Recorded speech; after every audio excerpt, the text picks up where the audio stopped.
got to stick to get into an event like this. It's got to be pure, or as pure as damn it. What in preparation is the tough part? Sometimes parts are getting harder and harder to get. A lot of stuff has to be made. We got to stay on top of magnafluxing or crack checking parts. We'd rather catch them cracked before they break, which is a big deal. Crack checking suspension components and staying on top of it so that they're good, safe cars. But while we're watching this, guys, we're watching a Lotus chase down this Ferrari 250 LM Berlinetta GT driven by Gunnar Jeanette. And by the way, I'm not going to tell you because I actually do know, but because I know what it was sold for.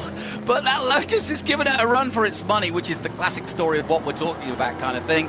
2 European cars, albeit. But that Ferrari, it's not priceless, but it's not far off. And the owner must be kind of breathing heavily, watching Gunnar put it through its paces. But as he says, that's why he's brought in here to do that. That's what they want to see, and that's the essence of this event. The cars have gotten very valuable.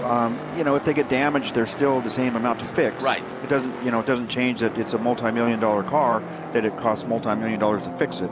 All this stuff is repairable. Here comes the Lotus. The Lotus 26R is taking them around the outside at the carousel. And the drag race down into turn 7. So he's going to be the guy to watch. He's going to be coming up on Rob Walton now. And he in a Ferrari 250 LM himself. Exactly. Yeah, Yep, absolutely. Yeah. They got him. Ooh, so close. The 250 LMs, when they first came out, was a 3-liter engine, and it was classified underpowered, and it went immediately to a 275, which is great cars. We used to take care of one for a guy named Lucelier. Wonderful cars, wonderful cars. This is great, guys. I mean, to anybody who thinks they're watching an exhibition, think again. Watch his hands on that number 7. That is just superb. That little Lotus probably has around 200 horsepower.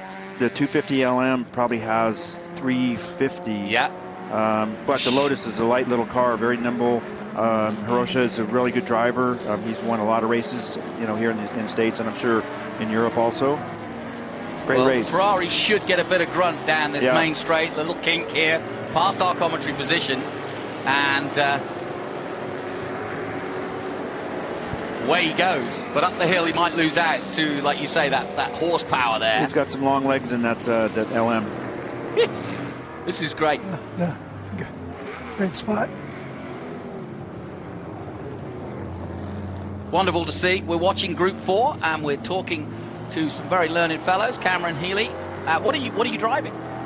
I'm driving 2 cars. In Group 3, it's a Cooper. It's a hybrid, of course. It's a Cooper chassis, homemade aluminum body with a Porsche 356 4-cylinder engine. It's a mid-engine car, and it's 1953. Weighs 1,000 pounds, and has little skinny tires, but it's very nimble. Bert, let me ask you a question that I've been itching to ask somebody like you. What makes... I mean, obviously with these Ferraris, that is obvious. There's not many of them made. That makes them rare. They're Ferraris full stop, so they're expensive cars. And then put a date on them, which is, late 50s, early 60s, and then suddenly you can see where the price point is. But there are cars that you, perhaps, when you see them in auctions or Christie's or whatever, that you think, why is that so valuable?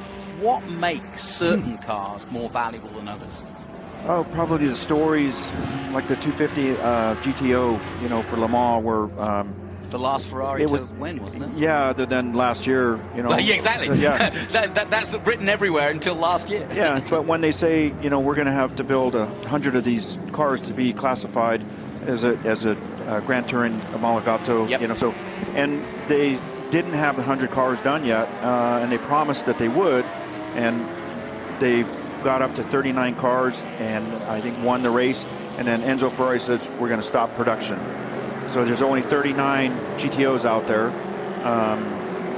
That's what makes them valuable, and they did a great job, in their racing.